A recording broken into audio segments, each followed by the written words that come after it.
আজকে ছিল আমার আর দাদার দুজনেরই ছুটি। ছুটির দিনগুলোতে জেনারেলি আমি আর দাদা সকালবেলা করে বাজারে আসি। মোটামুটি ১ সপ্তাহের মতো বাজার করে নিয়ে যাই। তো আজকেও এসছিলাম সেরকমই। ১ম এ একটু হসপিটাল বাজার থেকে বেশ কিছু সবজি কিনে নিয়েছি। আর ফেরার পথে ওখান থেকে গাড়িটা রিফিল করে নিলাম। আর রানাঘাটে দেখো এই পেট্রোল পাম্পটা ইভি চার্জিং স্টেশন হচ্ছে। তো যাই হোক, পেট্রোল ভরিয়ে নিয়ে গাড়িতে আমরা চলে আসলাম মাছ বাজারে।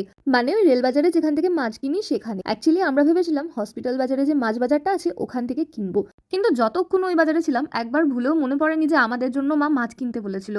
অর্ধেক রাস্তা চলে আসার পর তখন মনে পড়লো। এবারে তখন হাইওয়ে পেরিয়ে গেছি, আবার হাইওয়ে পেরিয়ে যাবো, আর একটা ঝামেলাই লাগে সত্যি বলতে। তার জন্য এই বাজারে চলে আসলাম, আমাদের জন্য মাছ নিলাম। আজ বাচ্চাদের মাছ নেওয়ার নেই, কারণ বাড়িতে বাচ্চাদের অনেক মাছ রয়েছে। হয়তো আমাদের আর কখনো বাচ্চাদের জন্য মাছ নিতেও হবে না জানো, কারণ আমার বাচ্চাগুলোই যে নেই, ওদের মাছ দিয়ে কি করব।